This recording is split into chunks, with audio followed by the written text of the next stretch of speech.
दोस्तों नमस्कार। गुरुकुल के एक नए एपिसोड में आपका स्वागत है। मैं हूं परेश पाठक। कल से ही हम एक विषय पर बात कर रहे हैं और वह है भारत में डीप स्टेट और वक्फ बोर्ड। डीप स्टेट एक ऐसी अवधारणा है जो ये कहती है कि पहले से ही पूर्वानुमान करके कुछ ऐसे लोगों का समूह कई देशों और तंत्रों को हाईजैक कर लेता है और फिर अपने फायदे के लिए उसका इस्तेमाल करता है।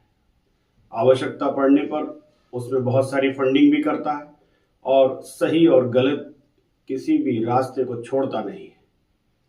ऐसा लगता है कि भारत में भी डीप स्टेट किसी न किसी रूप में काम करता रहा है। जब जब डीप स्टेट के ऊपर प्रहार हुआ तब तब हमने भारत में कई गतिविधियों को बढ़ते और घटते देखा है।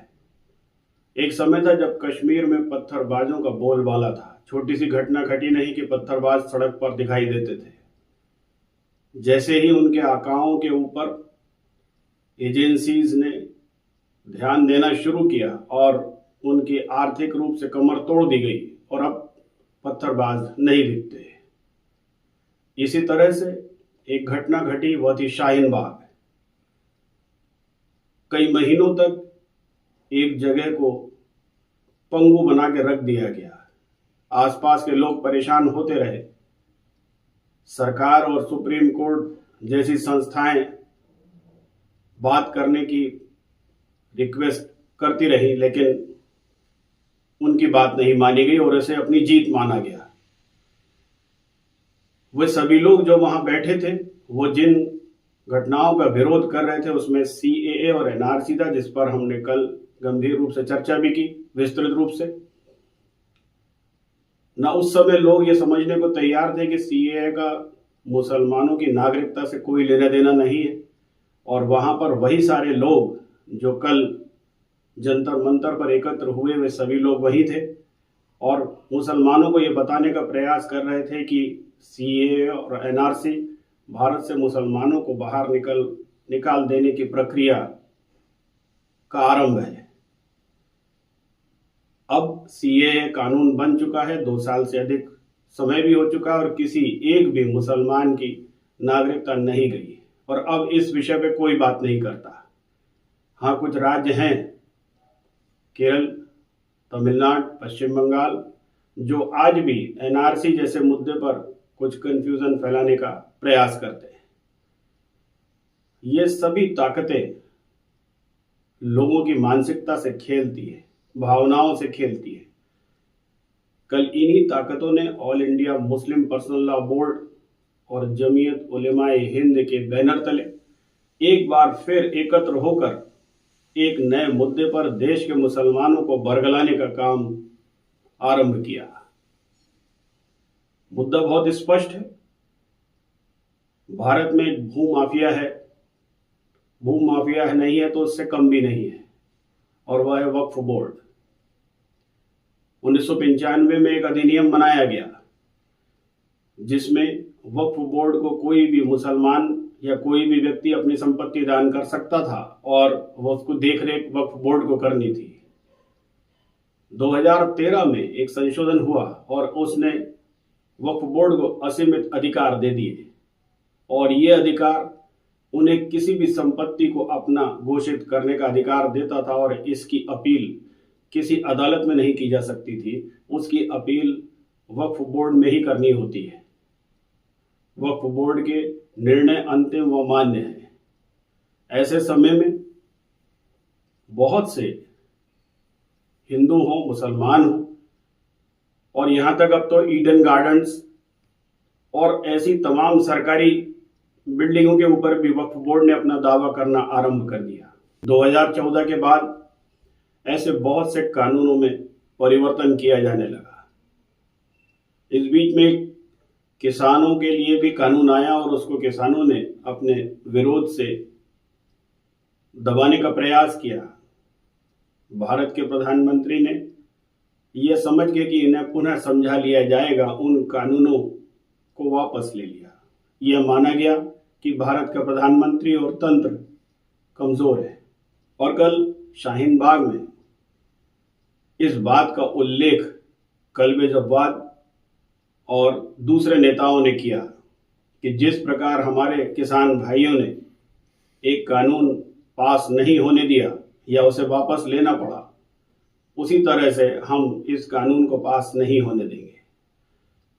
ये बात आगे बढ़ाने के पहले दो बातें समझना बहुत स्पष्ट है कि यह कानून पहले से है, बात है सिर्फ संशोधनों की। भारत का कानून कोई ऐसी किताब नहीं जिसमें परिवर्तन नहीं किया जा सकता। अन्य जगहों पर ऐसी किताबें पाई जाती हैं, लेकिन भारत का संविधान ऐसा नहीं है। 126 संशोधन पहले ही किए जा चुके हैं और आगे भी आवश्यकता पड़ने पर किए जा सकते हैं।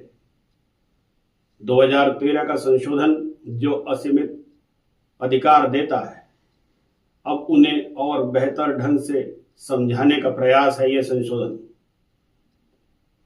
इसलिए यह कहना कि हम यह कानून पास ही नहीं होने देंगे, यह गलत है।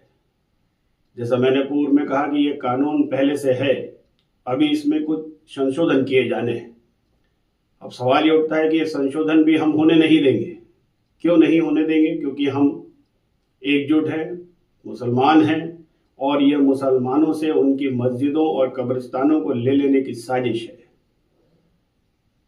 उसी तरह जिस तरह से सीएए का कानून मुसलमानों की नागरिकता ले लेने की साजिश था, उस समय भी लोग समझने को तैयार नहीं हुए, क्योंकि इन्हीं नेताओं ने इकट्ठा होकर उन्हें बरगलाने का प्रयास किया और कुछ समय के लिए वे उसमें कामयाब भी हो गए।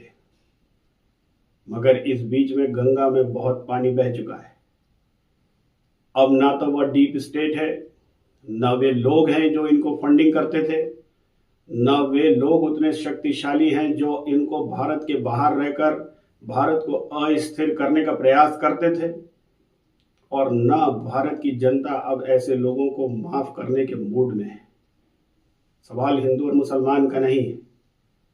सवाल यह है कि भारत का एक कानून बनाने की प्रक्रिया है, उस प्रक्रिया में जेपीसी बनाई गई, लोगों को अपनी अपनी बात कहने का मौका दिया गया।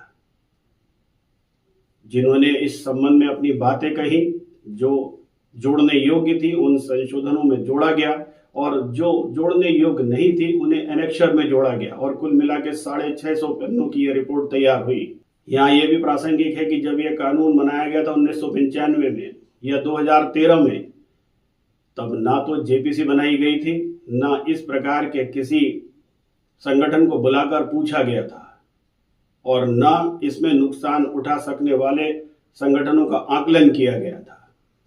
क्योंकि आज बुलाकर बोलने का मौका दिया जा रहा है, तो कुछ भी बोलें, ये कहां तक उचित है। और दूसरा, अभी जेपीसी की रिपोर्ट आई है, कानून पर बहस होनी है, कानून और संशोधन बनना बाकी है। उसके बाद में अगर हम विरोध करें तो समझ में आता है, लेकिन हम संसद को कोई कानून पास नहीं करने देंगे, यह शब्द बोलना भारत के लोकतंत्र को हाईजैक कर लेने जैसा है। पूरे देश को शाहीन बाग बना देंगे, यह धमकी है, और मुझे नहीं लगता कि यह धमकी अब बहुत अधिक काम करती है। दरअसल धमकियां वे लोग देते हैं जो डरपोक होते हैं।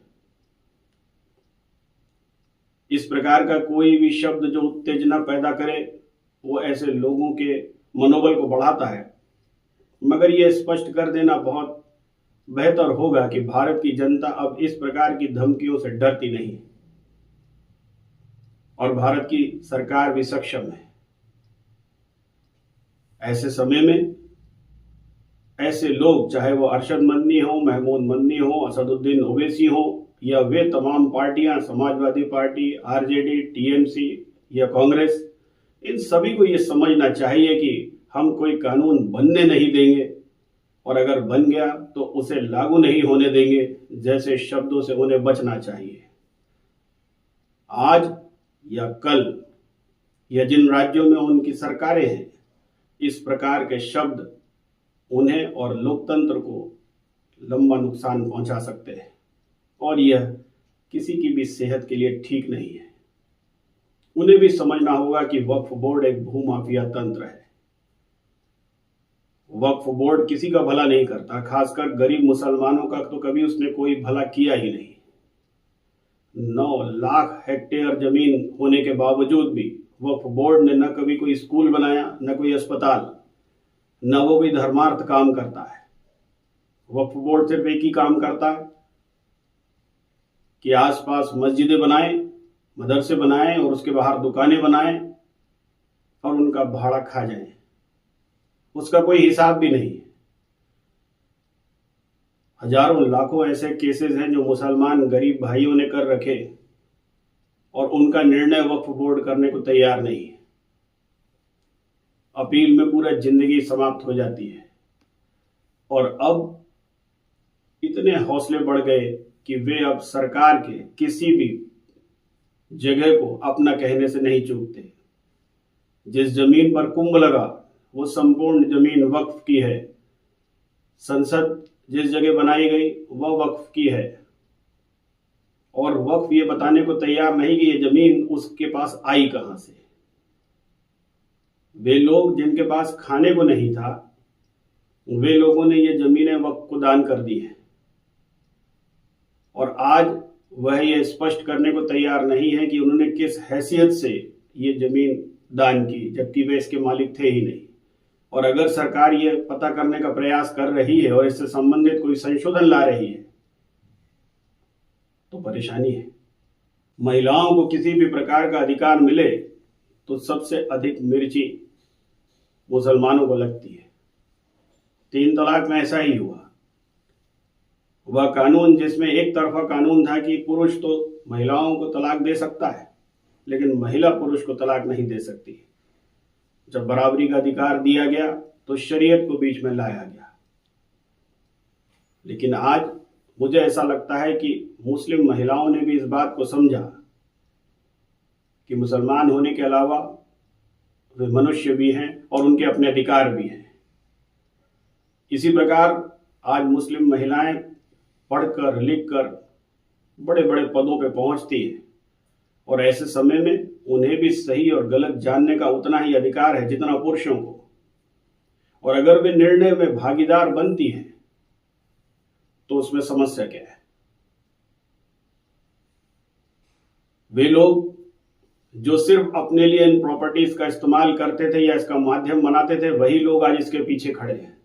वे लोग जो मुसलमानों का उपयोग वोट बैंक के तौर पे करते थे और इन जमीनों पर बैठ के अय्याशी करते थे, वे सारे के सारे वहां पर दिखे।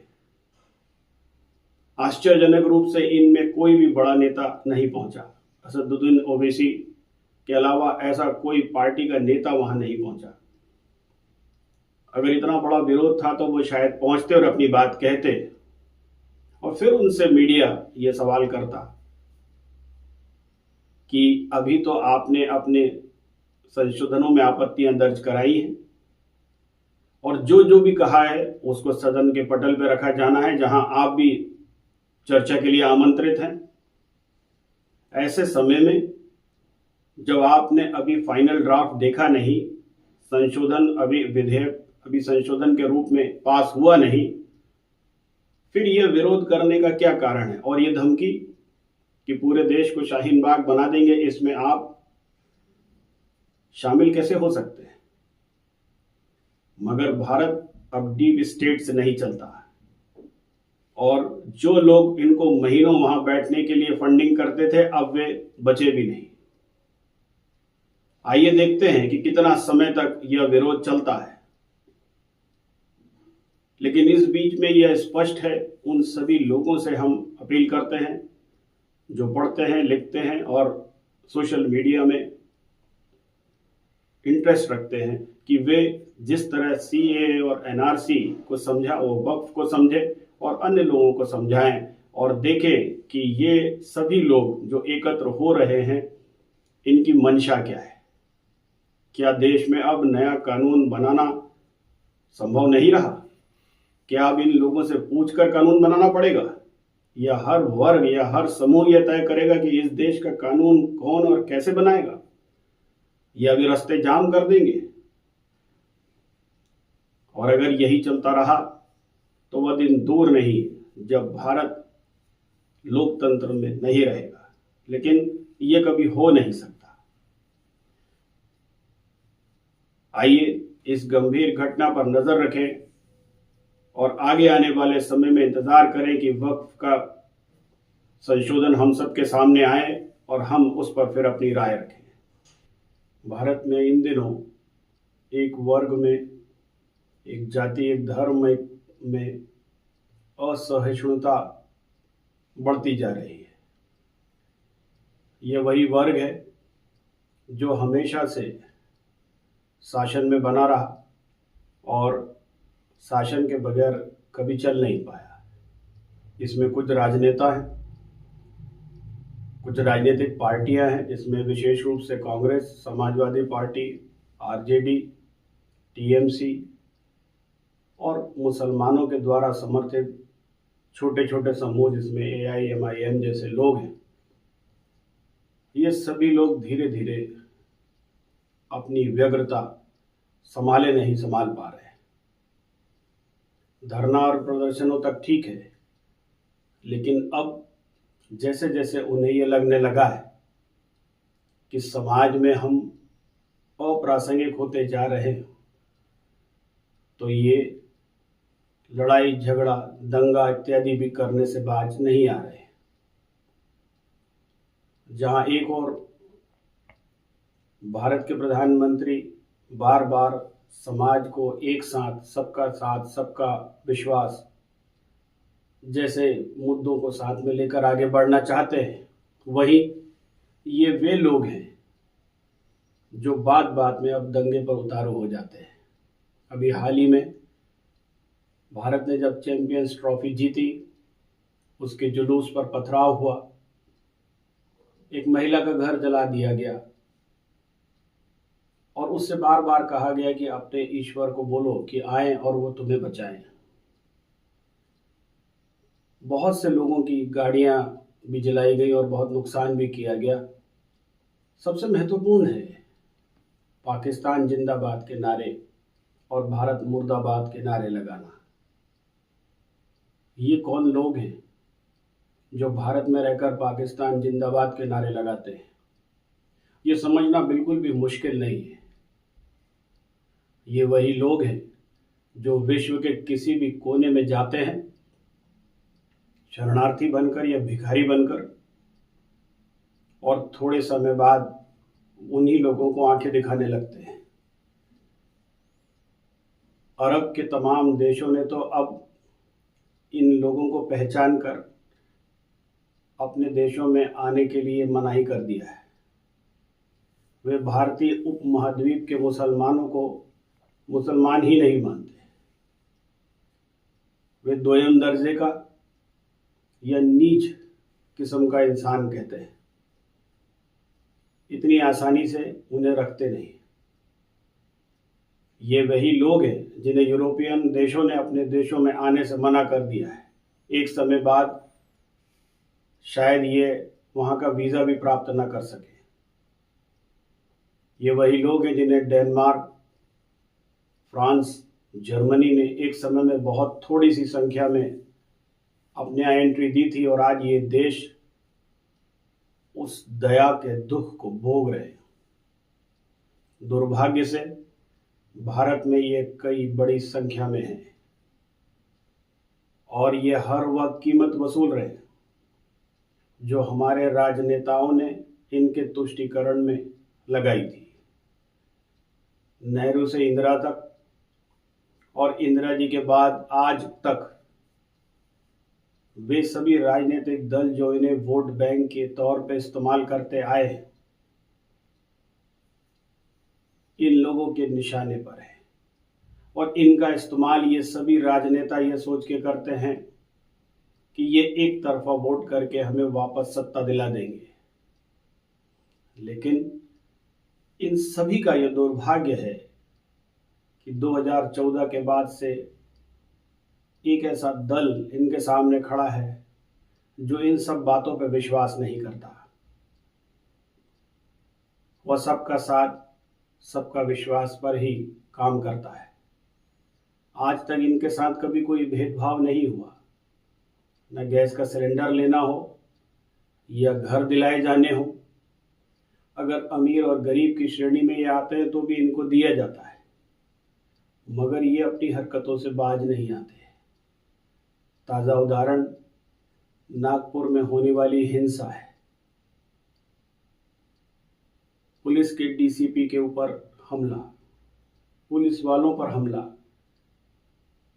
दूसरे धर्मों के लोगों की संपत्तियों का नुकसान, राष्ट्रीय संपत्तियों का नुकसान, ये वे लोग कर रहे हैं जो राष्ट्र के निर्माण में कोई सहयोग नहीं करते।